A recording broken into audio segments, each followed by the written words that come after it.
All right, Joyita Basu, editor of the Sunday Guardian, joins me in the studio to talk more about this. Mr. Sandeep Chatra, human rights defender, also with us on the program. Major Mohammed Ali Shah, defense expert, also joins us on the show to talk more about this. Ali, what do you make of this? You as somebody who is a stand-up Muslim, you've done well for yourself in our country. India is always targeted as a country that does not, entertain the secular fabric it embraces, but that is not true.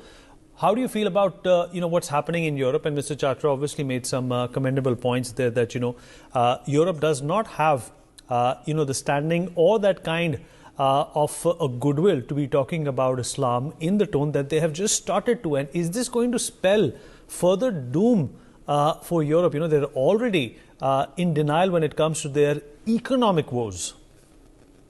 Okay, Vineet, that's a very, very good question, and I tend to agree with Mr. Chachra completely. Let's see. Now, the very fact is, people would be against radical Islam, right? Now, radical Islam is what, taking it to one extreme. Now, there have been cases, if I be very, very open and honest, there have been cases where, like for example, you spoke about the crisis in Syria. That time, a lot of European countries, they opened their gates for the refugees to come in, but those refugees who came in there, they created trouble over there.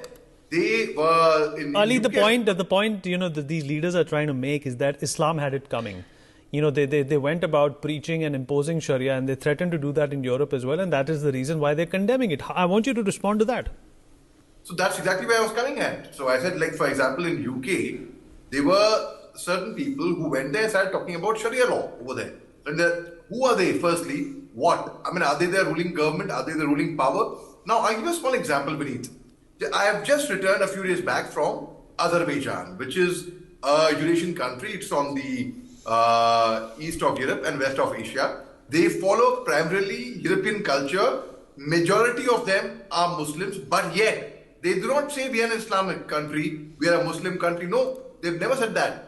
In fact, they say we are a secular country, we are open to all religions, in fact, and they are very Europeanized, in fact.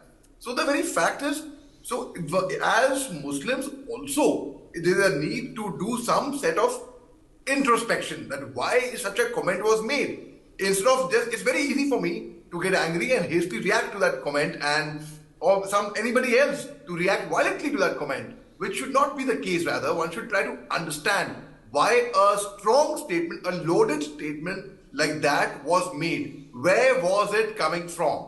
What could be the reason? Only when we actually get into the crux of the problem, of the issue, can we solve an issue. But then action, and then reaction again, and further. So get out of the country, that kind of stuff. So firstly, even if one has to put in a statement like this, there is a way, there's a manner, there is a much refined manner to put across a point in two different ways. Right. Ali, quick closing comments from you, 30 seconds, and then we wrap up. So I would like to say that, again, you asked how would one convey this point diplomatically. Firstly, but we should be very careful not to hurt anyone's sentiments, of any race, any religion, any community. Now, I would like to conclude by saying about Israel and Gaza, one should stand with humanity. Wherever you find suffering, be it what Hamas did to Israel on 7th October was wrong. Whatever Israel is doing, and so many innocents are being killed in Gaza is again wrong, I would say that, Vineet. So I stand with humanity. Thank all my guests for being a part of this incisive conversation. Peter.